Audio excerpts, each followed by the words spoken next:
ਸਤਿ ਸ਼੍ਰੀ ਅਕਾਲ। ਪੰਜਾਬੀ ਰੇਡੀਓ ਤੇ Punjabi TV USA ਵੇਖ ਸੁਣ ਰਹੇ ਸਾਰੇ ਸਰੋਤਿਆਂ ਦਾ ਬਹੁਤ-ਬਹੁਤ ਸਵਾਗਤ ਹੈ ਇਸ ਸਮੇਂ ਦੇ ਵਿਸ਼ੇਸ਼ ਪ੍ਰੋਗਰਾਮ ਖਬਰ ਤੇ ਨਜ਼ਰ ਦੇ ਵਿੱਚ।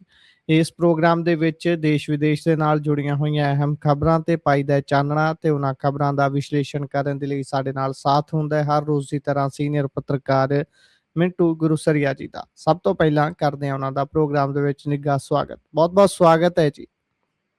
ਧੰਨਵਾਦ ਗੁਰਪ੍ਰੀਤ, ਸਾਰਿਆਂ ਨੂੰ ਸਤਿ ਸ੍ਰੀ ਅਕਾਲ।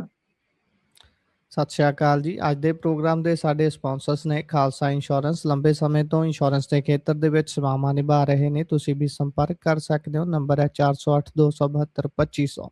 ਟਿਰਕਿਆਣਾ ਇਮੀਗ੍ਰੇਸ਼ਨ ਲਾ ਫਰਮ। ਜੇ ਟਿਰਕਿਆਣਾ ਹੋਣਾ ਨਾਲ ਸੰਪਰਕ ਕਰ ਸਕਦੇ ਹੋ ਕਿਸੇ ਵੀ ਤਰ੍ਹਾਂ ਦੀ ਇਮੀਗ੍ਰੇਸ਼ਨ ਦੇ ਬਾਬਤ ਸਲਾਹ ਮਸ਼ਵਰਾ ਕਰਨ ਦੇ ਲਈ।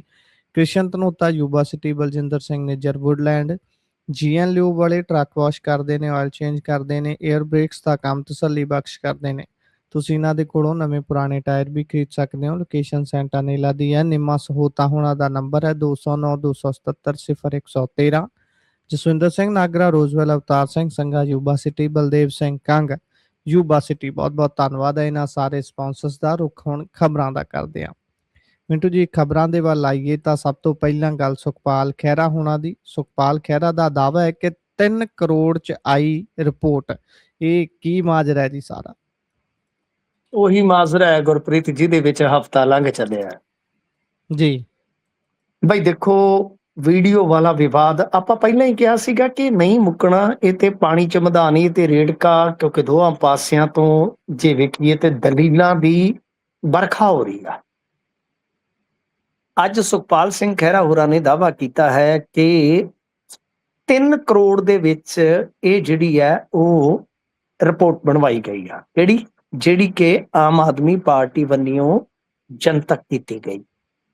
ਫਿਰ ਉਹਨਾਂ ਨੇ ਨੁਕਤਾ ਇਹ ਵੀ ਉਠਾਇਆ ਕਿ ਪੇਜ 1 ਆ, ਪਰ ਉਹਦੇ ਚੋਂ ਚੌਥਾ ਕਿ 5ਵਾਂ ਨੰਬਰ ਤੱਕ ਸਾਰਾ ਕੁਝ ਗੁਪਤ ਆ, ਸਾਰਾ ਕੁਝ ਯਾਨੀ ਛਾਇਆ ਨਹੀਂ ਹੈ, ਬਲਕਿ 6ਵੇਂ ਨੰਬਰ ਤੋਂ ਸਟਾਰਟਿੰਗ ਹੁੰਦੀ। ਇਹ ਵੀ ਵੈਲਿਡ ਪੁਆਇੰਟ ਆ। ਹੁਣ ਦੂਜੇ ਪਾਸੇ ਜੇ ਤੁਸੀਂ ਵੇਖੋਗੇ ਤੇ ਕੱਲੀ ਇਹਨਾਂ ਵਾਸਤੇ ਸਮੱਸਿਆ ਕਾਂਗਰਸ ਨਹੀਂ ਹੈ। ਸੁਖਬੀਰ ਸਿੰਘ ਬਾਦਲ ਤੇ ਅਪੀਲ ਕਰ ਰਹੇ ਆ ਕਿ ਇਹਦੇ ਖਿਲਾਫ, ਵੀਡੀਓ ਦੇ ਖਿਲਾਫ ਧਰਮੀ ਯੁੱਧ ਮੋਰਚਾ ਸਟਾਰਟ ਕਰ ਦਿੱਤਾ ਜਾਵੇ। ਗੁਰਪ੍ਰੀਤ, ਕਿੱਡੀ ਵੱਡੀ ਗੱਲ ਹੈ। ਦੇਖੋ ਆਈਓ ਨਹੀਂ, ਜੇ ਤੁਸੀਂ ਵੇਖੋਗੇ ਗੁਰਪ੍ਰੀਤ, ਸੋਸ਼ਲ ਮੀਡੀਆ ਤੇ ਆਪਾਂ ਦੇਖਦੇ ਪਏ ਆ ਕਿ ਬਹੁਤ ਔਖਾ ਹੋ ਰਿਹਾ ਆਮ ਆਦਮੀ ਪਾਰਟੀ ਨੂੰ ਇਹਦਾ ਕੱਟ ਕਰਨਾ। ਅੱਛਾ, ਇੱਕ ਇੰਟਰਸਟਿੰਗ ਚੀਜ਼ ਤੁਸੀਂ ਨੋਟ ਕੀਤੀ ਹੋਣੀ ਹੈ, ਬੜੇ ਤੇਜ਼ ਤਰਾਰ ਪੱਤਰਕਾਰ ਹੋ, ਕਿ ਕੋਈ ਵੀ ਗੁਰਸਿੱਖ ਬੰਦਾ ਆਮ ਆਦਮੀ ਪਾਰਟੀ ਦਾ ਸਰਕਾਰ ਚੋਂ ਇਹਨਾਂ ਦੇ ਡਿਫੈਂਸ ਚ ਨਹੀਂ ਆਇਆ।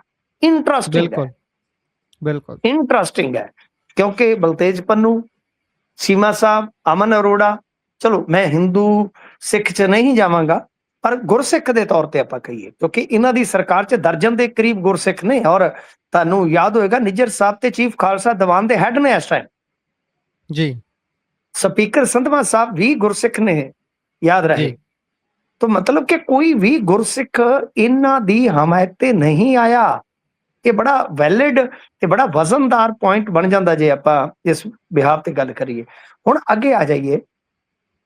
ਕੱਲ ਤੋਂ ਜਿਹੜੇ ਭਾਜਪਾ ਦੇ ਕੌਮੀ ਪ੍ਰੈਜ਼ੀਡੈਂਟ ਆ ਮਿਸਟਰ ਨਵੀਨ, ਉਹ ਵੀ ਆ ਰਹੇ ਆ। ਉਹਨਾਂ ਨੇ ਜਾਣਾ ਸ੍ਰੀ ਅਕਾਲ ਤਖਤ ਸਾਹਿਬ, ਜਾਂ ਸੌਰੀ ਦਰਬਾਰ ਸਾਹਿਬ, ਸ੍ਰੀ ਦਰਬਾਰ ਸਾਹਿਬ। ਸ੍ਰੀ ਦਰਬਾਰ ਸਾਹਿਬ ਜਦੋਂ ਨਤਮਸਤਕ ਹੋਣਗੇ, ਜ਼ਾਰਾ ਜੀ ਗੱਲ ਹੈ, ਜਿਹੜੇ ਤੁਹਾਡੇ ਵਰਗੇ ਪੱਤਰਕਾਰ ਨੇ ਫੀਲਡ ਦੇ ਵਿੱਚ ਜਾਂਦੇ ਨੇ, ਉਹ ਉਹਨਾਂ ਕੋਲੋਂ ਇਸ ਸੰਦਰਭ ਚ ਸਵਾਲ ਕਰਨਗੇ ਜੀ। ਜਿਸ ਤਰ੍ਹਾਂ ਹੀ ਉਹ ਸਵਾਲ ਦਾ ਜਵਾਬ ਦੇਣਗੇ, ਕੁਝ ਵੀ ਦੇਣਗੇ, ਉਹ ਡਿਫਰੈਂਟ ਸਟੋਰੀ ਹੈ ਕਿ ਕੱਲ ਨੂੰ ਕੀ ਜਵਾਬ ਦਿੰਦੇ ਆ। ਪਰ ਜੇ ਮੰਨ ਲਓ ਉਹਨਾਂ ਨੇ ਮੰਜੀ ਠੋਕ ਦਿੱਤੀ, ਜਿਵੇਂ ਕਿ ਭਾਜਪਾ ਦੀ ਲਾਈਨ ਆ ਕਿ ਜਿਸ ਤਰ੍ਹਾਂ ਹੁਣ ਆਪਾਂ ਵੇਖ ਰਹੇ ਹਾਂ, ਕੇਵਲ ਸਿੰਘ ਢਿੱਲੋਂ ਨੇ ਤੇ ਇੱਥੋਂ ਤੱਕ ਕਹਿ ਦਿੱਤਾ ਕਿ ਸਾਡਾ ਕੋਈ ਮੰਤਰੀ ਇਹਨਾਂ ਮਿਲੇਗਾ ਹੀ ਨਹੀਂ। ਰਾਜਪਾਲ ਤੱਕ ਗੱਲ ਪਹੁੰਚੀ ਪਈ ਆ। ਜੇ ਇਸ ਪ੍ਰਕਾਰ ਦੀ ਕੋਈ ਉਹਨਾਂ ਨੇ ਅੱਗੋਂ ਆਨਸਰਿੰਗ ਕਰ ਦਿੱਤੀ, ਲੈਟਸ ਸਪੋਜ਼, ਤਾਂ ਤੁਸੀਂ ਦੇਖੋ ਕਿੱਡੀ ਵੱਡੀ ਖਬਰ ਬਣ ਜਾਏਗੀ। ਅਤੇ ਇਸ ਤੋਂ ਇਲਾਵਾ ਗੋਦੀ ਮੀਡੀਆ ਦੇ ਵਿੱਚ ਭਗਵੰਤ ਮਾਨ ਹੋਰਾਂ ਨੂੰ ਬਹੁਤ ਜ਼ਿਆਦਾ ਕ੍ਰਿਟੀਸਾਈਜ਼ ਕੀਤਾ ਜਾ ਰਿਹਾ ਇਸ ਮੁੱਦੇ ਨੂੰ ਲੈ ਕੇ। ਯਾਨੀ ਜਿੰਨਾ ਵੱਡਾ ਨੈਰੇਟਿਵ ਉਰੇ ਸਾਰੀਆਂ ਪਾਰਟੀਆਂ ਰਲ ਕੇ ਇਹਨਾਂ ਦੇ ਬਰਖਲਾਫ ਕਰ ਰਹੀਆਂ ਨੇ, ਉਸ ਤੋਂ ਕਿਤੇ ਵੱਡਾ ਨੈਰੇਟਿਵ ਨੈਸ਼ਨਲ ਲੈਵਲ ਤੇ ਆਮ ਆਦਮੀ ਪਾਰਟੀ ਦੇ ਮੁੱਖ ਮੰਤਰੀ ਸ੍ਰੀ ਭਗਵੰਤ ਮਾਨ ਜੀ ਦੇ ਖਿਲਾਫ ਹੋ ਰਿਹਾ ਉੱਤੇ ਨੈਸ਼ਨਲ ਜੀ ਪੱਧਰ ਤੇ। ਬੜੀਆਂ ਇੰਟਰਸਟਿੰਗ ਚੀਜ਼ਾਂ ਨੇ ਨੋਟ ਕਰਨ ਵਾਲੀਆਂ। ਦੇਖੋ ਤੁਸੀਂ ਮੈਂ ਕਿਸੇ ਵੀ ਨਤੀਜੇ ਤੇ ਤਾਂ ਨਹੀਂ ਪਹੁੰਚ ਸਕਦੇ ਸਾਇੰਟੀਫਿਕ, ਸਾਡੇ ਕੋਲ ਕੋਈ ਇਹੋ ਜਿਹੀ ਨਾ ਲੈਬ ਆ ਨਾ ਕੋਈ ਇਹੋ ਜਿਹੀ ਐਕਸਪਰਟੀ ਆ, ਪਰ ਅਸੀਂ ਆਹ ਚੀਜ਼ਾਂ ਤੇ ਨੋਟ ਕਰ ਸਕਦੇ ਨਾ ਕਿ ਕੀ ਚੱਲ ਰਿਹਾ। ਬਿਲਕੁਲ ਇਹ ਬੜੀ ਵੱਡੀ ਗੱਲ ਆ ਕਿ ਭਗਵੰਤ ਮਾਨ ਹੋਰਾਂ ਦਾ ਜਿਹੜਾ ਤੰਤਰ ਹੈ ਉਹ ਉੱਥੋਂ ਤੱਕ ਨਹੀਂ ਪਹੁੰਚ ਪਾ ਰਿਹਾ, ਬਲਕਿ ਗੋਦੀ ਮੀਡੀਆ ਤੇ ਧੱਸ ਕੱਢ ਰਿਹਾ। ਉਹ ਤੇ ਬਹੁਤ ਜੀ ਵੱਡੇ ਪੱਧਰ ਤੇ ਪ੍ਰਚਾਰ ਕਰ ਰਹੇ ਨੇ ਇਹਨਾਂ ਦੇ ਖਿਲਾਫ। ਤੇ ਅੱਜ ਤੁਸੀਂ ਇੱਕ ਚੀਜ਼ ਹੋਰ ਦੇਖ ਲਓ, ਬੜੀ ਇੰਟਰਸਟਿੰਗ ਹੈ ਉਹ ਵੀ। ਮੈਂ ਤੁਹਾਨੂੰ ਸਿਰਫ ਯਾਨੀ ਔਨ ਦਾ ਰਿਕਾਰਡ ਜਿਹੜੀਆਂ ਪੋਲੀਟੀਕਲ ਗਤੀਵਿਧੀਆਂ ਹੁੰਦੀਆਂ ਨੇ ਉਹਦੇ ਤੇ ਕੇਂਦਰਿਤ ਕਰਦਾ ਹੈ, ਕਿਉਂਕਿ ਆਡੀਅנס ਸਭ ਜਾਣਦੀ ਹੈ, ਆਡੀਅנס ਨੂੰ ਸਭ ਪਤਾ ਹੈ, ਤੇ ਆਪੋ ਆਪਣਾ ਮਤਲਬ ਕਿ ਨਜ਼ਰੀਆ ਬਣਾਉਣ ਲਈ ਸਾਰੇ ਹੀ ਆਜ਼ਾਦ ਨੇ। ਅੱਛਾ, ਅੱਜ ਮਨਪ੍ਰੀਤ ਸਿੰਘ ਇਆਲੀ ਨੇ ਇੱਕ ਵੀਡੀਓ ਸਟੇਟਮੈਂਟ ਜਾਰੀ ਕੀਤਾ। ਇਆਲੀ ਸਾਹਿਬ ਤੁਹਾਨੂੰ ਪਤਾ ਹੈ ਕਿ ਇਆਲੀ ਸਾਹਿਬ ਵੀ ਉਸ ਕਤਾਰ ਚ ਆ ਗਏ ਜਿਹੜੇ ਯਕਦਮ ਇੱਕ ਹਲਕੇ ਚੋਂ ਨਿਕਲ ਕੇ ਲੀਡਰ ਕਹਿ ਲਓ ਪੈਨ ਪੰਜਾਬ ਦੇ ਵਿੱਚ ਪਛਾਣ ਬਣਾਉਣ ਚ ਪਿਛਲੇ ਸਾਲ 2 ਸਾਲ ਚ ਕਾਮਯਾਬ ਹੋਏ। ਉਹਨਾਂ ਚ ਤੁਸੀਂ ਬਿਲਕੁਲ ਮਾਲਵਿੰਦਰ ਕੰਗ ਨੂੰ ਦੇਖ ਸਕਦੇ ਹੋ, ਉਹਨਾਂ ਚੋਂ ਤੁਸੀਂ ਸੁਖਪਾਲ ਖਹਿਰਾ ਨੂੰ ਦੇਖ ਸਕਦੇ ਹੋ, ਵੈਸੇ ਉਹ ਪਹਿਲਾਂ ਵੀ ਸੀਗੇ ਪਰ ਆ 2-3 ਸਾਲਾਂ ਚ ਬਹੁਤ ਉੱਭਰੇ ਨੇ, ਮਜੀਠੀਆ ਉੱਭਰੇ ਨੇ ਆ 2-3 ਸਾਲਾਂ ਦੇ ਵਿੱਚ। ਤੇ ਇਸੇ ਬਿਲਕੁਲ ਕਤਾਰ ਚ ਇਆਲੀ ਸਾਹਿਬ ਨੇ। ਹੂੰ ਮਨਪ੍ਰੀਤ ਇਆਲੀ ਨੂੰ ਅੱਗੇ ਦਾਖਾ ਹਲਕੇ ਨਾਲ ਜੋੜਿਆ ਜਾਂਦਾ ਸੀ, ਹੁਣ ਉਹਨਾਂ ਨੂੰ ਪੰਥਕ ਰਾਜਨੀਤੀ ਨਾਲ ਜੋੜ ਕੇ ਦੇਖਿਆ ਜਾਂਦਾ। ਇਹ ਵੀ ਇੱਕ ਇੰਟਰਸਟਿੰਗ ਫੈਕਟ ਹੈ। ਜੀ ਇਆਲੀ ਸਾਹਿਬ ਨੇ ਅੱਜ ਕਿਹਾ ਕਿ ਦੇਖੋ ਅਕਾਲ ਤਖਤ ਮਹਾਨ ਹੈ, ਸਿੱਖ ਪੰਥ ਦੀ ਸ਼ਾਨ ਹੈ ਕਿ ਜੋ ਸਿੰਘ ਸਹਿਬਾਨ ਦਾ ਹੁਕਮਨਾਮਾ ਹੈ ਮੈਂ ਉਹਦੇ ਮੁਤਾਬਕ ਇੱਕ ਨਿਮਾਣੇ ਸਿੱਖ ਵਜੋਂ ਜਾ ਕੇ ਹਾਜ਼ਰ ਹੋਵਾਂਗਾ, ਕਿਉਂਕਿ 29 ਜੀ ਵਾਸਤੇ ਤਲਬੀ ਹੈ ਨਾ, ਜੋ ਜਾਗਤ ਜੋਤ ਸ੍ਰੀ ਗੁਰੂ ਗ੍ਰੰਥ ਸਾਹਿਬ ਐਕਟ ਸੋਧ ਲਿਆਂਦੀ ਇਹਨਾਂ ਨੇ, ਉਹਨੂੰ ਲੈ ਕੇ ਜਥੇਦਾਰ ਸਾਹਿਬ ਦੀ ਬੜੀ ਵੱਡੀ ਨਾਰਾਜ਼ਗੀ ਆ। ਉਹਨਾਂ ਨੇ ਜਿਹੜੇ ਜਿੰਨੇ ਵੀ ਹੈਗੇ ਨੇ ਸਮੁੱਚੇ ਚਲੋ ਗੁਰਸਿੱਖ ਜਾਂ ਸਿੱਖ ਵਿਧਾਇਕ ਉਹਨਾਂ ਨੂੰ ਬੁਲਾਇਆ ਹੈ। ਤਾਂ ਇਆਲੀ ਨੇ ਅਚਾਨਕ ਅੱਜ ਜੇ ਤੁਸੀਂ ਵੇਖੋਗੇ ਤਾਂ ਬਿਲਕੁਲ ਭਗਵੰਤ ਮਾਨ ਦੇ ਉਲਟ ਸਟੈਂਡ ਲੈ ਲਿਆ। ਕਿਉਂ ਗੁਰਪ੍ਰੀਤ? ਇੰਟਰਸਟਿੰਗ ਗੱਲ ਹੈ ਕਿ ਇਧਰੋਂ ਤੇ ਹਾਲੇ ਛੱਛੋ ਪੰਜ ਹੈ ਨਾ ਕਿ ਕੀ ਬਾਈ ਗੁਰਸਿੱਖ ਹੋਣ ਦੇ ਨਾਤੇ ਅਸੀਂ ਜਾਈਏ ਕਿ ਨਾ, ਜੀ ਜੇ ਜਾਣਾ ਹੈ ਤਾਂ ਪਹਿਲਾਂ ਪਾਰਟੀ ਤੋਂ ਪੁੱਛੀਏ ਕਿ ਨਾ, ਫਿਰ ਸਿੱਖ ਪਰਿਭਾਸ਼ਾ ਪਤਿਤ ਪਰਿਭਾਸ਼ਾ ਇਧਰ ਤੇ ਛੱਛੋ ਪੰਜ ਹੈ। ਪਰ ਮਨਪ੍ਰੀਤ ਇਆਲੀ ਜਿਨ੍ਹਾਂ ਬਾਰੇ ਇੱਕ ਥਿਊਰੀ ਦਿੱਤੀ ਜਾਂਦੀ ਹੈ, ਵੈਸੇ ਅੱਜ ਕੱਲ ਤੁਹਾਨੂੰ ਪਤਾ ਸਿਆਸਤ ਦੇ ਵਿੱਚ ਵੀ ਬੜੀਆਂ ਜ਼ਿਆਦਾ ਥਿਊਰੀਆਂ ਲਾਗੂ ਹੁੰਦੀਆਂ ਨੇ। ਇੱਕ ਥਿਊਰੀ ਦਿੱਤੀ ਜਾਂਦੀ ਹੈ ਕਿ ਬੇਸਿਕਲੀ ਇਆਲੀ ਸਾਹਿਬ ਭਗਵੰਤ ਮਾਨ ਦੇ ਭੇਜੇ ਉਧਰ ਗਏ ਨੇ ਅਕਾਲੀ ਦਲ ਜਿਹੜੇ ਵਾਰਸ ਪੰਜਾਬ ਦੇ, ਪਰ ਅੱਜ ਉਹਨਾਂ ਨੇ ਜਿਸ ਤਰ੍ਹਾਂ ਦੀ ਸਟੇਟਮੈਂਟ ਜਾਰੀ ਕੀਤੀ ਹੈ ਤੇ ਗਵਰਨਮੈਂਟ ਨੂੰ ਬੈਕਫੁੱਟ ਤੇ ਕਰਨ ਵਾਲੀ ਹੈ ਕਿ ਭਾਈ ਮੈਂ ਜਾਵਾਂ, ਕਿਉਂਕਿ ਹੁਣ ਅਕਾਲੀ ਦਲ ਬਾਦਲ ਦੀ ਰਾਜਨੀਤੀ ਦਾ ਤਾਂ ਉਹ ਹਿੱਸਾ ਨਹੀਂ ਹੈ, ਉਹ ਤੇ ਹੈਗੇ ਅਕਾਲੀ ਦਲ ਵਾਰਸ ਪੰਜਾਬ ਦੇ। ਤਾਂ ਮਤਲਬ ਕਿ ਉਹਨਾਂ ਨੇ ਇੱਕ ਤਰ੍ਹਾਂ ਨਾਲ ਇਹਨਾਂ ਨੂੰ ਹੋਰ ਬੈਕਫੁੱਟ ਤੇ ਲੈ ਜਾਂਦਾ। ਸੋ ਬਹੁਤਾ ਕੁਝ ਹੁਣ ਭਗਵੰਤ ਮਾਨ ਕਹਿ ਨਹੀਂ ਪਾ ਰਹੇ। ਮੈਂ ਪਹਿਲੀ ਵਾਰੀ ਭਗਵੰਤ ਮਾਨ ਹੋਰਾਂ ਨੂੰ ਲਾਚਾਰ ਦੇਖਿਆ ਸਰ। ਭਗਵੰਤ ਮਾਨ ਹੋਰਾਂ ਨੂੰ ਮੈਂ ਬਿਲਕੁਲ ਬੇਵੱਸ ਦੇਖ ਰਿਹਾ, ਨਹੀਂ ਤਾਂ ਬਹੁਤ ਵੱਡੇ ਪੱਧਰ ਤੇ ਬਈ ਕੀਤੀਆਂ ਇੱਥੇ ਭੁਗਤਣੀਆਂ ਪੈਂਦੀਆਂ। ਇੱਕ ਗੱਲ ਮੈਂ ਕਹਿਣੀ ਨਹੀਂ ਚਾਹੁੰਦਾ, ਕਹਿ ਦਿੰਦਾ ਕਿ ਇਹਨਾਂ ਨੇ ਵੀ ਲੋਕਾਂ ਨਾਲ ਬੜੀਆਂ ਕੀਤੀਆਂ, ਬੜੀਆਂ ਹੀ ਕੀਤੀਆਂ, ਬਹੁਤ ਕੀਤੀਆਂ। ਆ ਤੁਸੀਂ ਵੀ ਦੇਖੇ, ਤੁਹਾਡਾ ਕੈਰੀਅਰ ਜਿਹੜਾ ਹੈ ਇਹਨੇ ਵੀ ਬਹੁਤ ਕੁਝ ਦੇਖ ਲਿਆ ਨਾ। ਤਾਂ ਗੱਲ ਇਹ ਆ ਕਿ ਅੱਜ ਸਾਰਾ ਕੁਝ ਤੁਸੀਂ ਦੇਖੋ ਕਿ ਇਹਨਾਂ ਦੇ ਮੂੰਹ ਤੋਂ ਮੱਖੀ ਨਹੀਂ ਉੱਡਦੀ, ਬੋਲਣਾ ਪੈ ਰਿਹਾ।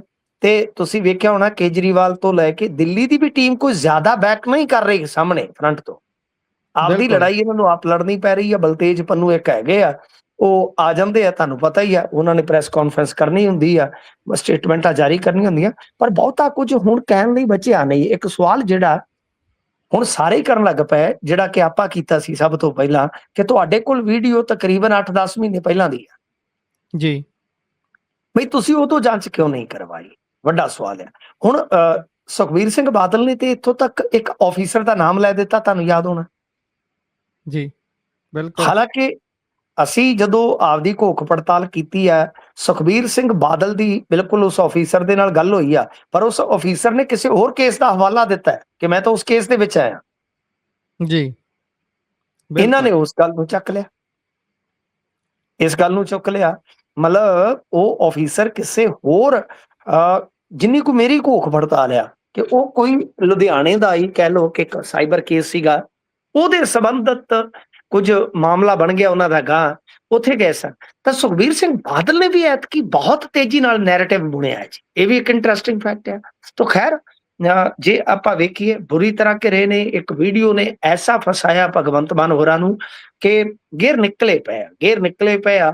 ਕੋਈ ਬਹੁਤਾ ਕੁਝ ਹੁਣ ਸਫਾਈ ਦੇ ਵਿੱਚ ਹੈ ਨਹੀਂ, ਇੱਕੋ ਗੱਲ ਕਹੀ ਜਾ ਰਹੇ ਆ। ਤੁਹਾਨੂੰ ਯਾਦ ਹੋਣਾ, ਮੈਂ ਤੁਹਾਨੂੰ ਨਾ ਇੱਕ ਘਟਨਾ ਚੇਤੇ ਕਰਵਾਉਂਦਾ, ਜੀ ਇੰਟਰਸਟਿੰਗ ਹੋਏਗੀ ਤੁਹਾਡੇ ਲਈ, ਹੋ ਸਕਦਾ ਕਿ ਉਹ ਪਤਾ ਹੋਵੇ ਤੁਹਾਨੂੰ।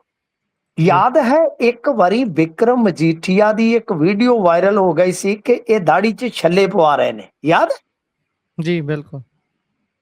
ਤਾਂ ਉਹਨਾਂ ਨੇ ਕੀ ਕੀਤਾ ਸੀ ਕਿ ਉਹਨਾਂ ਨੇ ਉਕਤ ਬੰਦੇ ਨੂੰ ਲੱਭ ਕੇ ਪੇਸ਼ ਕਰ ਦਿੱਤਾ ਸੀ ਕਿ ਉਸ ਵੀਡੀਓ ਵਾਲਾ ਬੰਦਾ ਆਇਆ ਵੈ। ਜੀ ਯਾਦ ਹੈ ਤੁਹਾਨੂੰ? ਮਤਲਬ ਕਿ ਇੱਕੋ ਇੱਕ ਟਾਸਕ ਇਹਨਾਂ ਦੇ ਕੋਲ ਬਚਿਆ ਕਿ ਜੇ ਉਹ ਬੰਦਾ ਕੋਈ ਹੋਰ ਹੈ, ਐਕਟ ਕਰ ਰਿਹਾ ਹੈ, ਉਹ ਕਰੈਕਟਰ ਕੋਈ ਹੋਰ ਹੈ, ਤਾਂ ਉਸ ਨੂੰ ਜਨਤਕ ਕੀਤਾ ਜਾਵੇ, ਉਸ ਨੂੰ ਸਾਹਮਣੇ ਲਿਆਂਦਾ ਜਾਵੇ। ਤਾਂ ਗੱਲ ਜਾਂ ਦਾਰੋਮਦਾਰ ਸਾਰੀ ਇਹਨਾਂ ਦੇ ਮੋਢਿਆਂ ਤੇ ਹੀ ਟਿਕ ਗਈ ਹੈ ਕਿ ਖੁਦ ਨੂੰ ਸਾਬਤ ਕਰੋ ਤੇ ਅੱਗੇ ਵਧੋ। ਬਿਲਕੁਲ ਬਿਲਕੁਲ। ਵੈਸੇ ਵੀ ਇਹ ਕੋਰ ਮੁੱਦਿਆਂ ਤੋਂ ਪਾਸੇ ਭੱਜ ਕੇ ਬਹੁਤ ਖੁਸ਼ ਹੁੰਦੇ ਨੇ ਸਾਰੇ ਦੇ ਸਾਰੇ ਲੀਡਰ। ਇੱਥੇ ਤਾਂ ਕਹਿੰਦੇ ਨੇ ਅਸੀਂ ਵੀ ਵੱਡੇ ਸੰਘਰਸ਼ ਕਰਾਂਗੇ, ਪਰ ਜਿਹੜੇ ਪੰਜਾਬ ਦੇ ਹੋਰ ਹਜ਼ਾਰਾਂ ਇਹੋ ਜਿਹੇ ਮਸਲੇ ਨੇ ਜਿਨ੍ਹਾਂ ਦੇ ਨਾਲ ਪੰਜਾਬ ਜੂਝ ਰਿਹਾ ਹੈ, ਤੇ ਨਾ ਉਹਨਾਂ ਤੇ ਜੇ ਗੱਲ ਕੀਤੀ ਤਾਂ ਪੰਜਾਬ ਹੋਰ ਧੱਸਦਾ ਜਾਂਦਾ ਹੈ ਉਹਨਾਂ ਮੁਸੀਬਤਾਂ 'ਚ, ਉਹਨਾਂ ਤੇ ਕਿਸੇ ਨੇ ਮੂੰਹ ਨਹੀਂ ਖੋਲ੍ਹਣਾ। ਪਰ ਇਸ ਵਾਰ ਮੇਰੇ ਖਿਆਲ ਦੇ ਨਾਲ ਗੁਰਪ੍ਰੀਤ ਭਗਵੰਤ ਮਾਨ ਉਲਟ ਸੋਚ ਰਹੇ ਹੋਣਗੇ ਕਿ ਹੁਣ ਯਕਦਮ ਰਾਜਨੀਤੀ ਘੁੰਮ ਕੇ ਅਸਲ ਮੁੱਦਿਆਂ ਤੇ ਆ ਜਾਵੇ ਤੇ ਉਹ ਵੀ ਠੀਕ ਰਹੇਗਾ। ਬਿਲਕੁਲ, ਹੁਣ ਸ਼ਾਇਦ ਚਲੋ ਇਸ ਬਹਾਨੇ ਹੀ ਆ ਜਾਣ, ਆਉਣ ਤਾਂ ਸਹੀ ਭਾਈ, ਕੰਮ ਦੀ ਗੱਲ ਤਾਂ ਕਰਨ। ਖੈਰ ਚਲੋ ਕਿਸੇ ਬਹਾਨੇ ਸਾਨੂੰ ਯਾਦ ਤਾਂ ਕਰਦੀ ਹੋਵੇਗੀ। ਜੀ ਬਿਲਕੁਲ। ਉਧਰ ਵਿਕਰਮ ਮਜੀਠੀਆ ਹੁਣੀ ਵੀ ਆ ਗਏ ਨੇ ਸਾਹਮਣੇ, ਹੌਲੀ ਹੌਲੀ ਰੰਗ ਦਿਖਾ ਰਹੇ ਨੇ ਸਾਰੇ। ਵੈਸੇ ਉਹ ਵੀ ਕਹਿ ਲਈਏ ਵੀ ਨਿੱਜੀ ਕੰਮਾਂ ਨੂੰ ਜ਼ਿਆਦਾ ਹੁੰਦੇ ਨੇ, ਇਧਰੋਂ ਨਿੱਜੀ ਮੁੱਖ ਮੰਤਰੀ ਸਾਹਿਬ ਹੋ ਜਾਂਦੇ ਨੇ, ਉਧਰੋਂ ਉਹ ਹੋ ਜਾਂਦੇ ਨੇ ਵੀ ਭਾਈ ਟਾਈਗਰ ਹੱਲੇ ਜਿੰਦਾ ਹੈ, ਟਾਈਗਰ ਇਜ਼ ਬੈਕ, ਟਾਈਗਰ ਫਲਾਨਾ ਤੇ ਟਾਈਗਰ ਟਮਕਾਨਾ। ਕਰਤੀ ਜੀ ਉਹਨਾਂ ਨੇ ਵੀ ਪ੍ਰੈਸ ਕਾਨਫਰੰਸ। ਜੋਬਨ ਉਹ ਕਹਿੰਦੇ ਹੁਣ ਜੁਗਨੂ ਫਿਰ ਪਰਸਨਲ। ਜੀ ਵੈਸੇ ਉਹਨਾਂ ਦੀ ਟੀਮ ਦਾ ਮੈਨੂੰ ਲਾਂਭਾ ਆਇਆ, ਲੋਕਾਂ ਨੂੰ ਹੁੰਦਾ ਕਿ ਸਾਡੀ ਯਾਰੀ ਦੋਸਤੀ ਬਹੁਤ ਹੈ, ਤੇ ਮੈਂ ਤਾਂ ਤੁਹਾਨੂੰ ਪਤਾ ਖੁੱਲਮ ਖੁੱਲਾ ਵਿਅਕਤੀ ਆ। ਉਹ ਕਹਿੰਦੇ ਯਾਰ ਕਿ ਤੂੰ ਵੀ ਏਦਾਂ, ਮੈਂ ਕਿਹਾ ਮੇਰਾ ਓਪੀਨੀਅਨ ਥੋੜੀ ਤੁਸੀਂ ਮਾਰ ਸਕਦੇ ਹੋ। ਮੈਨੂੰ ਲੱਗਿਆ ਕਿ ਥਾਣੇ 'ਚ ਜਾਣ ਵਾਲਾ ਬਲੰਡਰ ਤਾਂ ਬਲੰਡਰ ਹੈ ਭਾਈ। ਬਿਲਕੁਲ। ਪ੍ਰੋਫੈਸ਼ਨ ਆਪਣੀ ਜਗ੍ਹਾ ਹੈ, ਪਰਸਨਲ ਆਪਣੀ ਜਗ੍ਹਾ। ਤਾਂ ਖੈਰ ਬਈ ਗੱਲ ਇਹ ਆ ਗੁਰਪ੍ਰੀਤ ਕਿ ਅੱਜ ਇਹਨਾਂ ਨੇ ਪ੍ਰੈਸ ਕਾਨਫਰੰਸ ਜਿਹੜੀ ਕੀਤੀ ਆ ਨਾ, ਪ੍ਰੈਸ ਕਾਨਫਰੰਸ ਦੇ ਵਿੱਚ ਜੇ ਤੁਸੀਂ ਵੇਖੋਗੇ ਤਾਂ ਇਹਨਾਂ ਨੇ ਉਹ ਮਾਮਲਾ ਖੋਲ੍ਹਿਆ। ਹਾਲਾਂਕਿ ਪਰਸਨਲ ਗਏ ਨੇ, ਬਿਲਕੁਲ ਤੁਹਾਡੀ ਗੱਲ ਸਹੀ ਹੈ ਕਿ ਜੋਬਨ ਨੂੰ ਤੁਹਾਨੂੰ ਪਤਾ ਨਾ ਉਹਨਾਂ ਨੇ ਰੀਲਾਂ ਬਣਾਈਆਂ ਸੀਗੀਆਂ ਆਮ ਆਦਮੀ ਪਾਰਟੀ ਵਾਲਿਆਂ ਨੇ, ਜੋਬਨ ਤੇ ਬਾਅਦ ਦੇ ਵਿੱਚ ਇਹਨਾਂ ਨੇ ਅੱਜ ਜਿਸ ਤਰ੍ਹਾਂ ਉਸੇ ਅੰਦਾਜ਼ ਦੇ ਵਿੱਚ ਆਵਾਜ਼ਾਂ ਮਾਰੀਆਂ ਕਿ ਜੁਗਨੂ ਵੀ ਖਾਂਦੇ ਪੀਂਦੇ, ਖਾਸ ਤੌਰ ਤੇ ਪੀਂਦੇ ਤੈਨੂੰ ਮਜੀਠੀਆ ਹੀ ਚੇਤੇ ਆਉਂਦਾ। ਵਾਕਿਆ ਪਰਸਨਲ ਗਏ ਨੇ।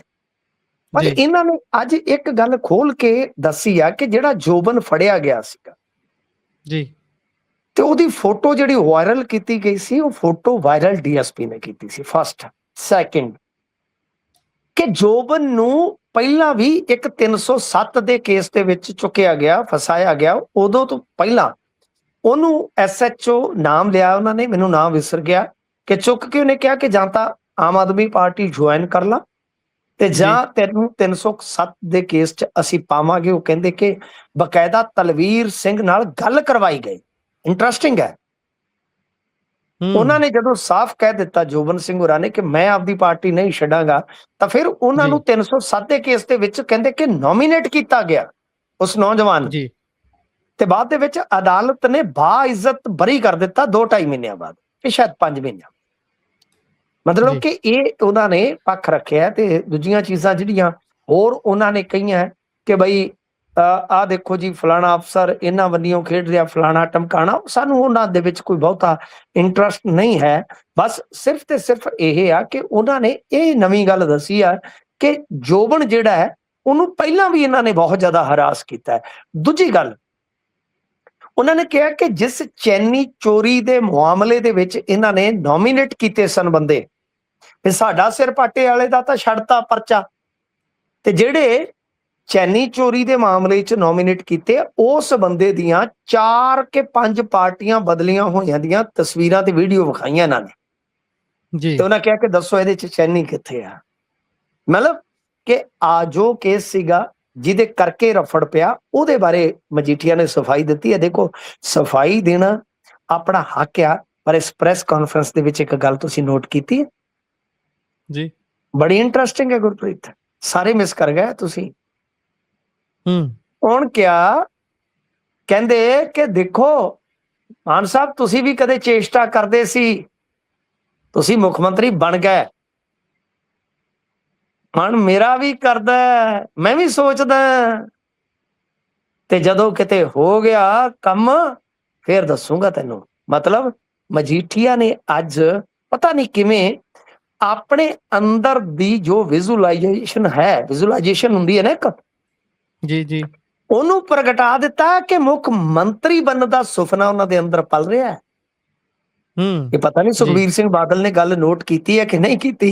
ਜੇ ਨਹੀਂ ਕੀਤੀ ਤੇ ਮੇਰੇ ਖਿਆਲ ਦੇ ਨਾਲ ਉਹਨਾਂ ਦੀ ਟੀਮ ਨੂੰ ਜਿਹੜੀ ਤਨਖਾਹ ਵਗੈਰਾ ਜਾਂਦੀ ਹੈ, ਉਹਨਾਂ ਨੂੰ ਸੋਚ ਲੈਣਾ ਚਾਹੀਦਾ ਕਿ ਦੇਖ ਲਓ ਕਾਰਗਰ ਹੈ ਕਿ ਨਹੀਂ, ਕਿ ਮਜੀਠੀਆ ਦੇ ਅੰਦਰ ਦੀ ਚਾਹਤ ਅੱਜ ਬਾਹਰ ਆ ਗਈ ਆ, ਕਿ ਜਿਵੇਂ ਤੁਸੀਂ ਵਿਜ਼ੂਲਾਈਜ਼ ਕਰਦੇ ਸੀਗੇ ਮੁੱਖ ਮੰਤਰੀ ਦੇ ਅਹੁਦੇ ਵਾਸਤੇ, ਤਾਂ ਮੇਰੇ ਵੀ ਮਨ ਦੇ ਵਿੱਚ ਹੈ, ਕੋਈ ਨਹੀਂ ਜੇ ਸੱਚੇ ਪਾਤਸ਼ਾਹ, ਫਿਰ ਉਹ ਗੱਲ ਘੁਮਾ ਜਾਂਦੇ ਆ ਇੰਟਰਸਟਿੰਗ, ਕਿ ਮੇਰਾ ਰੱਬ ਤੇ ਬਹੁਤ ਭਰੋਸਾ ਹੈ, ਜੇ ਕਿਤੇ ਪੂਰੀਆਂ ਕਰ ਦਿੱਤਾ ਸੁਪਨਾ ਤੇ ਫਿਰ ਦੇਖਾਂਗਾ। ਯਾਨੀ ਅੱਜ ਇਹ ਇੰਟਰਸਟਿੰਗ ਗੱਲ ਉਹਨਾਂ ਨੇ ਪ੍ਰਗਟ ਕੀਤੀ ਹੈ।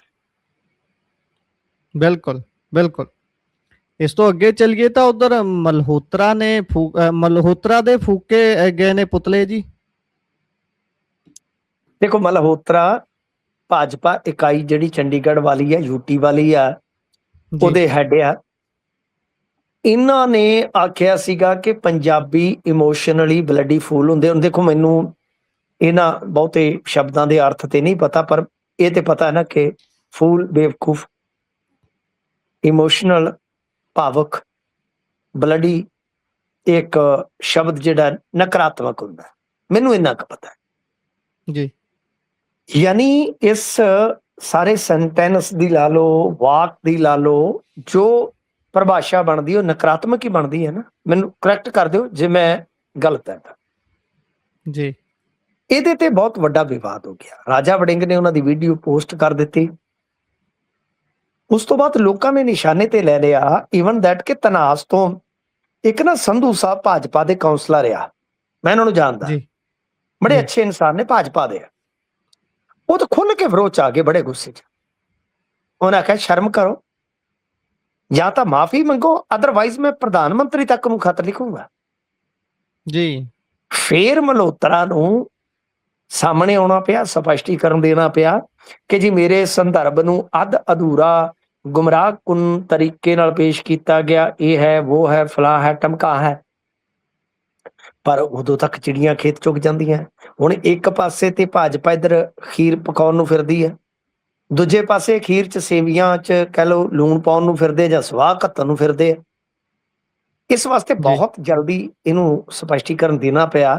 ਤੇ ਦੂਜੇ ਪਾਸੇ ਤੁਹਾਨੂੰ ਪਤਾ ਹੀ ਆ, ਜਿਹੜੇ ਆਮ ਆਦਮੀ ਪਾਰਟੀ ਵਾਲੇ, ਇੱਕ ਨਾ ਪੰਜਾਬ ਦੇ ਵਿੱਚ ਕਹਾਵਤ ਬੋਲੀ ਜਾਂਦੀ ਆ, ਆਪਦੀਆਂ ਕੱਛ ਚ ਤੇ ਦੂਜੇ ਦੀਆਂ ਹੱਥ ਚ। ਕੀ ਜੀ? ਆਪਦੀਆਂ ਕੱਛ ਚ ਤੇ ਦੂਜੇ ਦੀਆਂ ਹੱਥ ਚ, ਮਤਲਬ ਕਿ ਦੂਜੇ ਦੀਆਂ ਗੱਲਾਂ ਉਹ ਤੇ ਨਾਲ ਦੀ ਨਾਲ ਉਹਦੇ ਤੇ ਐਕਸ਼ਨ, ਤੇ ਆਪਦੀਆਂ ਜਿਹੜੀਆਂ ਨੇ ਗਲਤੀਆਂ ਉਹਨਾਂ ਨੂੰ ਢੱਕ ਲਿਆ ਜਾਂਦਾ। ਇਹਦਾ ਭਾਵ ਅਰਥ ਆ, ਇਹਨਾਂ ਨੇ ਦੂਜਿਆਂ ਦੇ ਪੁਤਲੇ ਫੂਕਣ ਵਾਸਤੇ, ਤੇ ਸਰ ਜਿੱਦਾਂ ਤੁਹਾਨੂੰ ਪਤਾ ਹੀ ਹੈ ਨਾ, ਕੱਪੜੇ ਵਾਲੀਆਂ ਦੁਕਾਨਾਂ ਦੇ ਬਾਹਰ ਲੱਗੇ ਹੁੰਦੇ ਆ ਸਟੈਚੂ ਜੇ, ਬਿਲਕੁਲ, ਉਹ ਰਾਤ ਨੂੰ ਘੜੀਸ ਕੇ ਅੰਦਰ ਕਰ ਲੈਂਦੇ ਨੇ ਸ਼ਟਰ ਦੇ ਤੜਕੇ, ਉਹਨੂੰ ਫੇਰ ਪੁਤਲੇ ਜਿਹਨੂੰ ਮਾਰ ਕੇ ਥਾਪੀ ਕਹਿੰਦੇ ਉੱਠ ਪੁੱਤ ਘੋੜਿਆ, ਉਹਦੇ ਤੇ ਫੇਰ ਉਹ ਚਾੜ ਦਿੰਦੇ ਨੇ ਕਪੜਾ ਜਿਹਾ। ਇਹਨਾਂ ਨੇ ਉਸ ਤਰ੍ਹਾਂ ਦੇ ਰੱਖੇ ਹੋਏ ਨੇ ਪੁਤਲੇ, ਉੱਤੇ ਬਸ ਚਿਹਰਾ ਜਿਹਾ ਬਦਲਦੇ ਆ, ਮੁੱਛਾਂ ਦਾੜੀ ਜੀ ਲਾ ਕੇ ਤੇ ਫੂਕ ਦਿੰਦੇ। ਪਰ ਕਦੇ ਆਪਦੇ ਵਾਲਿਆਂ ਦਾ ਵੀ ਫੂਕ ਦਿਓ। ਕਿ ਤੀਲੀਆਂ ਮੁੱਕ ਗਈਆਂ, ਸਾਡੇ ਵਾਰੀ ਰੰਗ ਮੁੱਕੇ ਆ, ਹੋਲੀ ਗੈਰਾਂ ਨਾਲ ਖੇਡੀ ਤੂੰ ਬਥੇਰੀ, ਤੀਲੀਆਂ ਮੁੱਕ ਗਈਆਂ। ਤਾਂ ਖੈਰ ਇਹਨਾਂ ਨੇ ਪੁਤਲੇ ਫੂਕ ਦਿੱਤੇ ਆ। ਪਰ ਮੇਰੇ ਖਿਆਲ ਦੇ ਨਾਲ ਇਹਨੂੰ ਅੰਦਰੂਨੀ ਤੌਰ ਤੇ ਝਾੜ ਫਟਕਾਰ ਬਹੁਤ ਪਊਗੀ ਕਿ ਇੱਕ ਪਾਸੇ ਨਵੀਨ ਜੀ ਦਾ ਵਿਜ਼ਿਟ ਹੈ, ਭਾਜਪਾ ਤਿਆਰੀ ਕਰ ਰਹੀ ਹੈ 117 ਸੀਟਾਂ ਦੀ, ਕਿ ਤੂੰ ਬੇਸ਼ਰਮਾ ਕਿਹੜੀ ਭਾਸ਼ਾ ਬੋਲਣ ਡਿਆ। ਮੈਂ ਅੱਗੇ ਕਹਿੰਦਾ ਹੁੰਦਾ ਕਿ ਜਿਹਦੀ ਜੀਭ ਲੰਮੀ ਆ ਤਾਂ ਸਮਝ ਲਓ ਉਹ ਲੰਮੀ ਜੀਭ ਜਿਹੜੀ ਆ ਨਾ ਗੱਲ ਦਾ ਰੱਸਾ ਬਣ ਜਾਂਦੀ ਆ। ਤਾਂ ਬਿਲਕੁਲ ਕੰਟਰੋਲ 'ਚ ਰੱਖਣਾ ਚਾਹੀਦਾ। ਕਦੇ ਕਿਸੇ ਵਰਗ ਨੂੰ, ਕਦੇ ਕਿਸੇ ਬਰਾਦਰੀ ਨੂੰ, ਜਾਤ ਨੂੰ, ਸਮਾਜ ਨੂੰ, ਕਿਸੇ ਕੌਮ ਨੂੰ ਬੁਰਾ ਨਾ ਕਹੋ। ਹਾਂ, ਬੁਰਾ ਅਸੀਂ ਵੀ ਕਹਿੰਦੇ ਆ। ਕੁਝ ਬੰਦੇ ਜਿਹੜੇ ਹੁੰਦੇ ਆ ਵਿੱਚ, ਚਾਹੇ ਕੋਈ ਮਹਿਕਮੇ ਦਾ ਹੈ, ਚਾਹੇ ਕੋਈ ਕਿਸੇ ਕਿੱਤੇ ਦਾ, ਕੁਝ ਬੰਦਿਆਂ ਦੀ ਗੱਲ ਜ਼ਰੂਰ ਕੀਤੀ ਜਾ ਸਕਦੀ ਆ। ਪਰ ਤੁਸੀਂ ਕਿਸੇ ਕੌਮ, ਵਰਗ, ਸਮਾਜ ਜਾਂ ਕਿੱਤੇ ਨੂੰ ਇਦਾਂ ਸੰਬੋਧਨ ਕਰੋ ਤੇ ਮੈਂ ਉਸ ਬੰਦੇ ਨੂੰ ਬਿਲਕੁਲ ਸਿਰੇ ਦਾ ਘਟੀਆ ਇਨਸਾਨ ਹੀ ਆਖੂੰਗਾ। ਜੀ, ਬਿਲਕੁਲ। ਇਸ ਤੋਂ ਅੱਗੇ ਚੱਲੀਏ ਤਾਂ ਉਧਰ ਰਾਮ ਮੰਦਿਰ ਘਪਲੇ ਉੱਤੇ ਸੰਜੇ ਸਿੰਘ ਦਾ ਅੱਜ ਵੱਡਾ ਖੁਲਾਸਾ ਸਾਹਮਣੇ ਆਇਆ। ਉਧਰ ਅੱਜ ਵੈਸੇ ਜੋਗੀ ਹੁਣੀ ਵੀ ਪਹੁੰਚੇ ਹੋਏ ਸੀ ਉੱਥੇ ਰਾਮ ਮੰਦਿਰ। ਹਾਂ, ਯੋਗੀ ਕਹਿੰਦਾ ਕਿ ਜਿੱਥੇ 15 ਸਾਲ ਵੇਖਿਆ ਉੱਥੇ ਮੈਨੂੰ ਥੋੜੇ ਜਿਹੇ ਦਿਨ ਦੇ ਦਿਓ, ਵੇਖਿਓ ਮੈਂ ਕਿਵੇਂ ਭਮੀਰੀ ਘਮਾਉਣਾ। ਉਹ ਮੈਂ ਤੁਹਾਨੂੰ ਦੱਸ ਹੀ ਦਿੱਤਾ ਸੀ ਕਿ ਕੰਮ ਹੋਣਾ ਹੀ ਹੋਣਾ। ਜੀ, ਇਹ ਵੀ ਠਾਕਰ ਹੈ ਨਾ, ਯੋਗੀ ਵੀ ਠਾਕਰ ਹੈ। ਤੇ ਠਾਕਰਾਂ ਦੀ ਤਾਂ ਇਹਨਾਂ ਦੇ ਨਾਲ ਤੁਹਾਨੂੰ ਪਤਾ ਹੀ ਹੈ ਪਿਛਲੇ ਸਾਲ ਕਿਵੇਂ ਖੜਕੀ ਸੀਗੀ। ਖੜਕਾ ਦੜਕਾ ਹੋ ਜੂ, ਨਹੀਂ ਤੇਰੇ ਪਿੱਛੇ ਖੜਕਾ ਦੜਕਾ ਹੋ ਜੂ। ਭਾਈ ਦੇਖੋ, ਅੱਜ ਸੰਜੇ ਸਿੰਘ ਨੇ ਇੱਕ ਬੜੀ ਵੱਡੀ ਗੱਲ ਕਹੀ ਹੈ। ਸੰਜੇ ਸਿੰਘ ਵੀ ਮੈਂ ਤੁਹਾਨੂੰ ਦੱਸਣਾ ਚਾਹਾਂਗਾ ਕਿ ਯੂਪੀ ਤੋਂ ਆਉਂਦੇ ਨੇ ਜੀ। ਇਹ ਬੜੇ ਸਧਾਰਨ ਜਿਹੇ ਵਿਅਕਤੀ ਹੁੰਦੇ ਸਨ। ਮੈਂ ਇਹਨਾਂ ਨੂੰ ਪ੍ਰਚਾਰ ਕਰਦਿਆਂ ਦੇਖਿਆ, ਕਵਰ ਕੀਤਾ ਇਹਨਾਂ ਨੂੰ ਮੈਂ। ਬੜੇ ਹੀ ਸਧਾਰਨ ਵਿਅਕਤੀ ਸਨ ਤੇ ਬੜੇ ਸਿਆਣੇ ਵਿਅਕਤੀ ਸਨ ਕਿਸੇ ਟਾਈਮ। ਫਿਰ ਬਾਅਦ ਚ ਸੰਜੇ ਸਿੰਘ ਤੇ ਦੁਰਗੇਸ਼ ਪਾਠਕ ਤੇ ਤੁਹਾਨੂੰ ਪਤਾ ਪੰਜਾਬ ਚ ਕਈ ਕਿਸਮ ਦੇ ਦੋਸ਼ ਲੱਗੇ ਤੇ ਇੱਥੋਂ ਚਲੇ ਗਏ। ਨਹੀਂ ਤਾਂ ਇਹਨਾਂ ਦਾ ਪ੍ਰਚਾਰ ਬੜਾ ਧੂਆਂਧਾਰ ਹੁੰਦਾ ਸੀ। ਮੈਂ ਮਤਲਬ ਕਿ ਇਹਨਾਂ ਨੂੰ ਚੋਟੀ ਦੇ ਸਪੀਕਰਾਂ ਚੋਂ ਇੱਕ ਗਿਣਦਾ ਜਿੰਨੇ ਮੈਂ ਸੁਣੇ ਅੱਜ ਤੱਕ। ਵੈਸੇ ਮੈਂ ਤਕਰੀਬਨ ਨਾਰਥ ਇੰਡੀਆ ਦੇ ਸਾਰੇ ਨੇਤਾ ਤਗੜੇ ਕਵਰ ਕੀਤੇ ਆ। ਸੰਜੇ ਸਿੰਘ ਦੀ ਸਪੀਚ, ਕਿਉਂਕਿ ਇਹਨਾਂ ਦਾ ਸਕੇਲ ਜਿਵੇਂ ਕੁਲਦੀਪ ਮਾਣਕ ਗਾਉਂਦਾ ਸੀਗਾ ਨਾ, ਗਾਣੇ ਤਾਂ ਸਾਰੇ ਗਾਉਂਦੇ ਸੀ, ਕਲੀਆਂ ਤੇ ਹੋਰ ਵੀ ਗਾਉਂਦੇ ਸੀ, ਪਰ ਮਾਣਕ ਦਾ ਜਿਹੜਾ ਸਕੇਲ ਹੁੰਦਾ ਸੀਗਾ ਉਹਦੇ ਤੱਕ ਕੋਈ ਨਹੀਂ ਸੀ ਪਹੁੰਚਦਾ। ਤਾਂ ਇਹਨਾਂ ਦਾ ਜਿਹੜਾ ਸਕੇਲ ਹੈ ਉਹਦੇ ਤੱਕ ਕੋਈ ਨਹੀਂ ਪਹੁੰਚ ਸਕਦਾ। ਭਗਵੰਤ ਮਾਨ ਵੀ ਨਹੀਂ ਪਹੁੰਚ ਸਕਦਾ। ਤਾਂ ਖੈਰ ਅੱਜ ਇਹਨਾਂ ਨੇ ਕਿਹਾ ਕਿ ਪ੍ਰਭੂ ਸ਼੍ਰੀ ਰਾਮ ਦੇ ਮੰਦਿਰ ਨਾਲ ਜੁੜੇ ਟਰਸਟ ਦੇ ਬੰਨਿਓ ਬਈ 117 ਵਿਸਵਾ ਜ਼ਮੀਨ, ਜਿਹਦੀ ਵਾਸਤਵਿਕ ਕੀਮਤ ਕਰੀਬ 9 ਕਰੋੜ ਰੁਪਏ ਦੱਸੀ ਜਾ ਰਹੀ ਹੈ, ਉਹ 54.47 ਕਰੋੜ ਰੁਪਏ ਚ ਖਰੀਦੀ ਗਈ। ਓਹੋ ਜੀ, ਐਂ ਲੱਗਦਾ ਨਾ ਕਿ ਵੀ ਜਿਵੇਂ ਉਹ ਕਹਿੰਦੇ ਲੂਟ ਸਕੋ ਤਾਂ ਲੂਟ ਲੋ ਨਾ, ਰਾਮ ਨਾਮ ਕੀ ਲੂਟ। ਇਹ ਤੇ ਰਾਮ ਨਾਮ ਕੀ ਲੂਟ ਲੱਗਦੀ ਹੈ, ਰਾਮ ਦੇ ਨਾਮ ਤੇ ਲੂਟ ਲੱਗਦੀ ਹੈ ਮੈਨੂੰ ਗੁਰਪ੍ਰੀਤ। ਅੱਛਾ, ਇਹਨਾਂ ਨੇ ਕਿਹਾ ਕਿ ਜ਼ਮੀਨ ਕਾਰੋਬਾਰੀ ਆ, ਲੋਕ ਬੰਸਲ ਤੋਂ ਇਹ ਜ਼ਮੀਨ ਜਿਹੜੀ ਹੈ ਉਹ ਖਰੀਦੀ ਗਈ ਤੇ ਇਸ ਸੌਦੇ ਦੇ ਵਿੱਚ ਬਾਜ਼ਾਰ ਮੁੱਲ ਤੋਂ ਕਿਤੇ ਜ਼ਿਆਦਾ ਰਾਸ਼ੀ ਦਾ ਭੁਗਤਾਨ ਕੀਤਾ ਗਿਆ। ਨਾਲ ਉਹਨਾਂ ਨੇ ਕਿਹਾ ਕਿ ਬਰਹੇਟਾ ਪਿੰਡ ਦੇ ਵਿੱਚ ਸਰਕਾਰ ਨੇ ਕਿਸਾਨਾਂ ਤੋਂ ਭੂਮੀ ਲਗਭਗ 4.5 ਲੱਖ ਰੁਪਏ ਪ੍ਰਤੀ ਵਿਸਵਾ ਦੀ ਦਰ ਤੋਂ ਐਕਵਾਇਰ ਕੀਤੀ ਸੀ, ਜਦਕਿ ਟਰਸਟ ਨੇ ਕਥਿਤ ਰੂਪ ਦੇ ਨਾਲ ਇਹ 47 ਲੱਖ ਰੁਪਏ ਪ੍ਰਤੀ ਵਿਸਵਾ ਦਰ ਦੇ ਨਾਲ ਜ਼ਮੀਨ ਖਰੀਦੀ। ਮਤਲਬ ਸਾਫ਼ ਆ ਕਿ ਜ਼ਮੀਨ ਦੇ ਵਿੱਚ ਵੀ ਘੁਟਾਲਾ ਹੋ ਗਿਆ। ਇਹ ਕਿੱਧਰ ਨੂੰ ਚੱਲ ਪਈ ਹੈ ਕਹਾਣੀ ਗੁਰਪ੍ਰੀਤ, ਕਿੱਧਰ ਨੂੰ ਚੱਲ ਪਈ ਕਹਾਣੀ? ਮੈਨੂੰ ਤਾਂ ਸਮਝ ਨਹੀਂ ਆ ਰਹੀ ਵੀ ਪ੍ਰਧਾਨ ਮੰਤਰੀ ਦੇ ਦਫ਼ਤਰ ਦੀ ਦੇਖ ਰੇਖ ਦੇ ਵਿੱਚ, ਤੁਹਾਨੂੰ ਯਾਦ ਹੋਣਾ, ਮੈਂ ਤੁਹਾਨੂੰ ਥੋੜਾ ਜਿਹਾ ਨਾ ਬੈਕਗਰਾਉਂਡ ਚ ਦੱਸਦਾ, ਇੰਟਰਸਟਿੰਗ ਹੈ। ਰਾਮ ਮੰਦਿਰ ਦੇ ਰੌਲੇ ਵੱਲ ਨਹੀਂ ਜਾਣਾ ਆਪਾਂ, ਬਾਬਰੀ ਮਸਜਿਦ ਠੀਕ ਹੈ, ਉਹ ਸਭ ਕੁਝ ਹੋ ਗਿਆ। ਉਸ ਤੋਂ ਬਾਅਦ ਸੁਪਰੀਮ ਕੋਰਟ ਦਾ ਵੈਰਡਿਕਟ ਆਉਂਦਾ। ਉਸ ਦਿਨ ਮੈਂ ਸੰਗਰੂਰ ਦੇ ਵਿੱਚ ਸੀ ਜਿਸ ਦਿਨ ਵੈਰਡਿਕਟ ਆਇਆ ਜੀ, ਭਗਵੰਤ ਮਾਨ ਦੇ ਸ਼ਹਿਰ ਦੇ ਵਿੱਚ, ਠੀਕ ਹੈ ਜੀ। ਤਾਂ ਹੁੰਦਾ ਕੀ ਹੈ ਕਿ ਉਸ ਤੋਂ ਬਾਅਦ ਸੁਪਰੀਮ ਕੋਰਟ ਆਰਡਰ ਕਰਦਾ ਕਿ ਇੱਕ ਟਰਸਟ ਦਾ ਗਠਨ ਕੀਤਾ ਜਾਵੇ ਜਿਹੜਾ ਨਿਰਮਾਣ ਕਰੇਗਾ। ਤਾਂ ਟਰਸਟ ਸਿੱਧਾ ਪ੍ਰਧਾਨ ਮੰਤਰੀ ਦਫ਼ਤਰ ਨਾਲ ਜੁੜਿਆ ਸੀ। ਤੇ ਜੇ ਹੁਣ ਇਹ ਦੋਸ਼ ਇਦਾਂ ਦੇ ਲੱਗਦੇ ਆ ਕਿ ਟਰਸਟ ਨੇ ਇੱਕ ਤੇ ਨੋਟਾਂ ਵਾਲਾ ਘੁਟਾਲਾ ਕੀਤਾ ਚੜਾਵੇ ਚ, ਫਿਰ ਸੈਕੰਡ ਜ਼ਮੀਨ ਵਾਲਾ ਘੁਟਾਲਾ ਕੀਤਾ, ਤੇ ਪ੍ਰਧਾਨ ਮੰਤਰੀ ਨੂੰ ਜਵਾਬਦੇਹ ਹੋਣਾ ਚਾਹੀਦਾ। ਬਿਲਕੁਲ, ਇਹ ਤਾਂ ਸਿੱਧੇ ਰੂਪ ਦੇ ਵਿੱਚ ਪ੍ਰਧਾਨ ਮੰਤਰੀ ਜਵਾਬਦੇਹ ਹੁੰਦਾ ਹੀ ਕਦੋਂ ਆ? PM ਕੇਅਰ ਫੰਡ ਵਾਲਾ ਪੈਸਾ ਤੁਸੀਂ ਦੇਖੋ ਦੱਸਿਆ ਇਹਨਾਂ ਨੇ ਜੀ, ਇਸ ਚੜਾਵੇ ਦੇ ਵਿੱਚ ਵੀ ਕਰੋੜਾਂ ਦੀ ਹੇਰਾਫੇਰੀ ਹੋ ਗਈ ਆ। ਤਾਂ ਮੇਰੇ ਖਿਆਲ ਦੇ ਨਾਲ ਜਦੋਂ ਰਾਮ ਦੇ ਨਾਮ ਦੇ ਉੱਤੇ ਤੁਸੀਂ ਲੁੱਟ ਕਰਦੇ ਹੋ ਨਾ, ਤੁਹਾਡੇ ਬਰਬਾਦੀ ਦੇ ਦਿਨ ਬਹੁਤੇ ਦੂਰ ਨਹੀਂ ਹੁੰਦੇ ਗੁਰਪ੍ਰੀਤ। ਬੜੇ ਬੰਦੇ ਵੇਖੇ ਮੈਂ ਆਪਦੀ ਜ਼ਿੰਦਗੀ 'ਚ ਕਿ ਠੀਕ ਆ, ਪਾਵਰਫੁੱਲ ਹੋਣਗੇ, ਜੋ ਮਰਜ਼ੀ ਹੋਣਗੇ, ਪਰ ਅੰਤ ਦੇ ਵਿੱਚ ਉਹਨਾਂ ਦਾ ਖਾਧਾ ਇੱਥੇ ਨਿਕਲ ਜਾਂਦਾ ਹੈ। ਤੋ ਇਹ ਸਿੱਧੇ ਤੌਰ ਤੇ ਕਹਿ ਲਓ ਕਿ ਪ੍ਰਧਾਨ ਮੰਤਰੀ ਦੀ ਜ਼ਿੰਮੇਵਾਰੀ ਬਣਦੀ ਸੀ, ਉਹਨਾਂ ਦੀ ਦੇਖ ਰੇਖ ਬਣਦੀ ਸੀ। ਤੇ ਜਿਹੜਾ ਜ਼ਮੀਨ ਘੁਟਾਲਾ ਹੈ, ਸੰਜੇ ਸਿੰਘ ਬਿਲਕੁਲ ਠੀਕ ਕਹਿ ਰਹੇ ਨੇ, ਮੈਂ ਸਹਿਮਤ ਹਾਂ ਇਹਨਾਂ ਦੇ ਨਾਲ, ਕਿਉਂਕਿ ਮੇਰੀ ਆਦਤ ਹੈ ਇਹ ਨਹੀਂ ਕਿ ਆਮ ਆਦਮੀ ਪਾਰਟੀ ਦਾ ਕੋਈ ਬੋਲ ਰਿਹਾ ਤੇ ਮੈਂ ਅੰਨ੍ਹੇਵਾਹ ਉਹਦੀ ਮੁਖਾਲਫਤ ਕਰਾਂ। ਕਿਉਂ? ਕਿਉਂਕਿ ਇਹੋ ਜਿਹੀਆਂ ਰਿਪੋਰਟਾਂ ਵਾਇਰ ਵਰਗੇ ਜਿਹੜੇ ਪੱਤਰਕਾਰ ਨੇ ਉਹ ਪਹਿਲਾਂ ਹੀ ਛਾਇਆ ਕਰ ਚੁੱਕੇ ਨੇ, ਬਹੁਤ ਪਹਿਲਾਂ ਹੀ। ਬਿਲਕੁਲ ਬਿਲਕੁਲ। ਇਸ ਤੋਂ ਅੱਗੇ ਜੇਕਰ ਚਲੀਏ ਤਾਂ SIR ਕਰਕੇ ਤਬਾਦਲਿਆਂ ਤੇ ਰੋਕ ਲੱਗਣਾ ਇੱਕ ਵਿਵਾਦ ਦਾ ਵਿਸ਼ਾ ਬਣ ਗਿਆ। ਹਾਂਜੀ, ਦੇਖੋ ਇਹਨਾਂ ਨੇ ਕੀ ਕੀਤਾ ਕਿ ਜਿਹੜੇ ਸਰਕਲ ਸੁਪਰਵਾਈਜ਼ਰ ਹੈ ਜਾਂ BLO ਆ, ਉਹਨਾਂ ਦੀ ਬਦਲੀ ਤੇ ਰੋਕ ਲਾ ਦਿੱਤੀ ਆ। ਬੜਾ ਇੰਟਰਸਟਿੰਗ ਮਾਮਲਾ ਹੈ। ਅੱਜ ਸਾਰੀਆਂ ਖਬਰਾਂ 'ਚ ਕਿਤੇ ਨਾ ਕਿਤੇ ਇੰਟਰਸਟਿੰਗ ਸ਼ਬਦ ਬਹੁਤ ਆ ਰਿਹਾ। ਜਿਵੇਂ ਨਿਰਮਲ ਬਾਬਾ ਕਹਿੰਦਾ ਸੀਗਾ ਨਾ ਕਿ ਸਮੋਸੇ ਬਹੁਤ ਆ ਰਹੇ ਹੈ, ਕਿਰਪਾ ਯਹੀਂ पे ਜੀ रुकी ਹੋਈ। ਉਹ ਨਿਰਮਲ ਬਾਬਾ ਵੀ ਮੁੜ ਕੇ ਤੁਹਾਨੂੰ ਪਤਾ ਹੀ ਆ, ਉਸਤਾਦ ਹੀ ਨਿਕਲਿਆ ਉਹ ਵੀ। ਤੋ ਖੈਰ, ਪੰਜਾਬ ਸਕੂਲ ਸਿੱਖਿਆ ਡਿਪਾਰਟਮੈਂਟ ਸੈਕੰਡਰੀ ਨੇ ਮਤਲਬ ਰਾਜ ਸਰਕਾਰ ਦੇ ਸਕੂਲਾਂ ਦੇ ਅਧਿਆਪਕ ਤੇ ਜਿਹੜੇ ਨਾਨ ਟੀਚਿੰਗ ਸਟਾਫ ਹੈ ਉਹਨਾਂ ਦੇ ਜਨਰਲ ਟ੍ਰਾਂਸਫਰ ਪ੍ਰਕਿਰਿਆ ਦੇ ਵਿੱਚ ਆਦੇਸ਼ ਜਾਰੀ ਕਰ ਦਿੱਤਾ ਕਿ SIR ਕਰਕੇ BLO ਬੂਥ ਲੈਵਲ ਆਫੀਸਰ ਤੇ ਸੈਕਟਰ ਸੁਪਰਵਾਈਜ਼ਰ ਜਿਹੜੇ ਆ ਉਹਨਾਂ ਦੀ ਬਦਲੀ ਤੇ ਰੋਕ ਲਾਈ ਜਾ। ਹੁਣ ਦੇਖੋ, ਬੜਾ ਸਿੰਪਲ ਹੈ, ਤੁਹਾਡੀ ਡਿਊਟੀ ਲੱਗੀ ਆ BLO ਦੇ ਤੌਰ ਤੇ ਜੀ ਤੇ ਸਾਲ ਦੇ ਵਿੱਚ ਇੱਕ ਵਾਰੀ ਜਰਨਲ ਭਰਤੀਆਂ ਦੀ ਜਿਹੜੀ ਹੈ ਜਰਨਲ ਬਦਲੀਆਂ ਦੀ ਪ੍ਰਕਿਰਿਆ ਸ਼ੁਰੂ ਹੁੰਦੀ ਹੈ, ਪਰ ਉਹਨਾਂ ਨੇ ਤੁਹਾਨੂੰ ਇਸ ਪ੍ਰਕਿਰਿਆ ਤੋਂ ਹੀ ਪਰੇ ਰੱਖ ਦਿੱਤਾ। ਕਿਉਂ? ਕਿਉਂਕਿ SIR ਕਿ ਇੱਕ BLO ਹੁਣ ਮੰਨ ਲਓ ਗੁਰਪ੍ਰੀਤ BLO ਹੈ ਹੁਸ਼ਿਆਰਪੁਰ ਦੇ ਕਿਸੇ ਪਿੰਡ ਦਾ ਜਾਂ ਜਲੰਧਰ ਦੇ ਕਿਸੇ ਪਿੰਡ ਦਾ, ਪਰ ਉਹ ਇੱਥੇ ਆਪਦੇ ਘਰ ਤੋਂ 100 ਕਿਲੋਮੀਟਰ ਜਾਂ 150 200 ਕਿਲੋਮੀਟਰ ਦੂਰ ਤੈਨਾਤ ਹੈ। ਹੁਣ ਕਹਿੰਦੇ ਕਿ ਤੂੰ ਹੱਕਦਾਰ ਹੋਣ ਦੇ ਬਾਵਜੂਦ ਵੀ ਬਦਲੀ ਨਹੀਂ ਲੈ ਸਕੇਗਾ ਕਿਉਂਕਿ SIR ਕਰਨੀ ਜੀ। ਪਰ ਜਿਹੜੀ ਜਰਨਲ ਇਹ ਪ੍ਰਕਿਰਿਆ ਹੈ ਬਦਲੀਆਂ ਦੀ, ਤਾਂ ਉਹ ਬਦਲੀਆਂ ਤਾਂ ਨਿਸ਼ਚਿਤ ਤੌਰ ਤੇ ਆਪਾਂ ਨੂੰ ਪਤਾ ਹੈ 30 ਜੂਨ ਤੱਕ ਹੋਣਗੀਆਂ। ਉਸ ਤੋਂ ਬਾਅਦ ਉਹਨਾਂ ਦਾ ਕੀ ਬਣੇਗਾ? ਮਤਲਬ ਕਿ ਮੁੜ ਕੇ ਕੀ ਉਹ 1 ਸਾਲ ਹੋਰ ਸਜ਼ਾ ਭੁਗਤਣਗੇ? ਇਹ ਮੈਂ ਤੁਹਾਡੀ ਮਿਸਾਲ ਦੇ ਕੇ ਸਮਝਾਇਆ। ਸੋ ਇਸ ਕਰਕੇ DTF ਜੋ ਡੈਮੋਕ੍ਰੈਟਿਕ ਟੀਚਰਸ ਫਰੰਟ ਹੈ ਉਸਨੇ ਇਹਦੇ ਖਿਲਾਫ ਮੋਰਚਾ ਖੋਲ ਦਿੱਤਾ ਹੈ। ਉਹਨਾਂ ਨੇ ਕਿਹਾ ਕਿ ਇਹ ਬਹੁਤ ਗਲਤ ਆ ਤੇ ਇਹਦੇ ਵਾਸਤੇ DO ਜ਼ਿੰਮੇਵਾਰ ਹੋਣਗੇ। ਦੇਖੋ, ਜਿਹੜਾ ਅਧਿਆਪਕ ਹੈ ਨਾ, ਜੇ ਪੂਰੇ ਇੰਡੀਆ ਦੇ ਵਿੱਚ ਸਭ ਤੋਂ ਤੰਗ ਅਧਿਆਪਕ ਕਿਤੇ ਹੈਗਾ ਤੇ ਉਹ ਪੰਜਾਬ ਦੇ ਵਿੱਚ ਆ। ਤੇ ਕਿਹਦੇ ਰਾਜ ਦੇ ਵਿੱਚ ਆ ਤੰਗ? ਮਾਸਟਰ ਦੇ ਮੁੰਡੇ ਦਾ ਰਾਜ ਆ, ਮਾਸਟਰ ਮਹਿੰਦਰ ਦੇ ਮੁੰਡੇ ਦਾ ਰਾਜ ਆ। ਤੋ ਖੈਰ, ਇਹ ਹੈ ਇੱਥੋਂ ਦੀ ਕਹਾਣੀ ਸਰ, ਕਿ ਵਿਚਾਰਿਆਂ ਨੇ 1 ਸਾਲ ਪਤਾ ਨਹੀਂ ਕਿਵੇਂ ਬਤਾਇਆ ਹੁੰਦਾ, ਉਦੋਂ ਬਾਅਦ ਆਸ ਵੱਜਦੀ ਆ। ਹੁਣ ਉਹਨਾਂ ਦਾ ਤਬਾਦਲਾ ਰੋਕ ਦਿੱਤਾ ਕਿ ਭਾਈ BLO ਨੇ ਜਿਹੜਾ ਜੇ ਤਬਾਦਲਾ ਲੈਣਾ ਵੀ ਆ, ਮੈਨੂੰ ਦੱਸੋ ਕਿ ਰਿਕਾਰਡ ਉਹਨੇ ਸਿਰ ਤੇ ਚੱਕ ਕੇ ਲੈ ਜਾਣਾ? ਰਿਕਾਰਡ ਤਾਂ ਆਨਲਾਈਨ ਹੈ ਸਾਰਾ ਕੁਝ, ਜਿਹੜਾ ਦੂਜਾ ਆ ਜਾਏਗਾ ਉਹ ਆਪੇ ਉਹਨੂੰ ਸੰਭਾਲ ਲਵੇਗਾ। ਜੀ। ਤੇ ਇਸ ਤੋਂ ਅੱਗੇ ਚਲੀਏ ਤਾਂ ਗੱਲ ਕਾਂਗਰਸ ਦੀ ਕਰਦੇ ਹਾਂ। ਕਾਂਗਰਸ ਆਪਣੇ ਵੱਲੋਂ ਤਾਂ ਕੋਸ਼ਿਸ਼ ਕਰ ਰਹੀ ਹੈ ਵੀ ਆਪਾਂ ਪੈਰਾਂ ਸਿਰ ਹੋ ਕੇ 27 ਦੀਆਂ ਤਿਆਰੀਆਂ ਕਰੀਏ, ਪਰ ਪਤਾ ਨਹੀਂ ਕਿੱਥੇ ਉਲਝੇ ਹੋਏ ਨੇ। ਉਧਰੋਂ ਦਿੱਲੀ ਵੱਲੋਂ ਵੀ ਕਹਿੰਦੇ 3 ਬੰਦਿਆਂ ਦੀ ਟੀਮ ਆਉਣੀ ਹੈ, ਟੀਮ ਫਿਰ ਉੱਥੇ ਹੀ ਰੁਕ ਗਈ, ਕਹਿੰਦੇ ਤੁਸੀਂ ਸਾਰੇ ਇੱਧਰ ਨੂੰ ਆ ਜਾਓ। ਤੇ ਹੁਣ ਸੀਟ ਟੂ ਸੀਟ ਮਾਰਕਿੰਗ ਚੱਲ ਰਹੀ ਹੈ।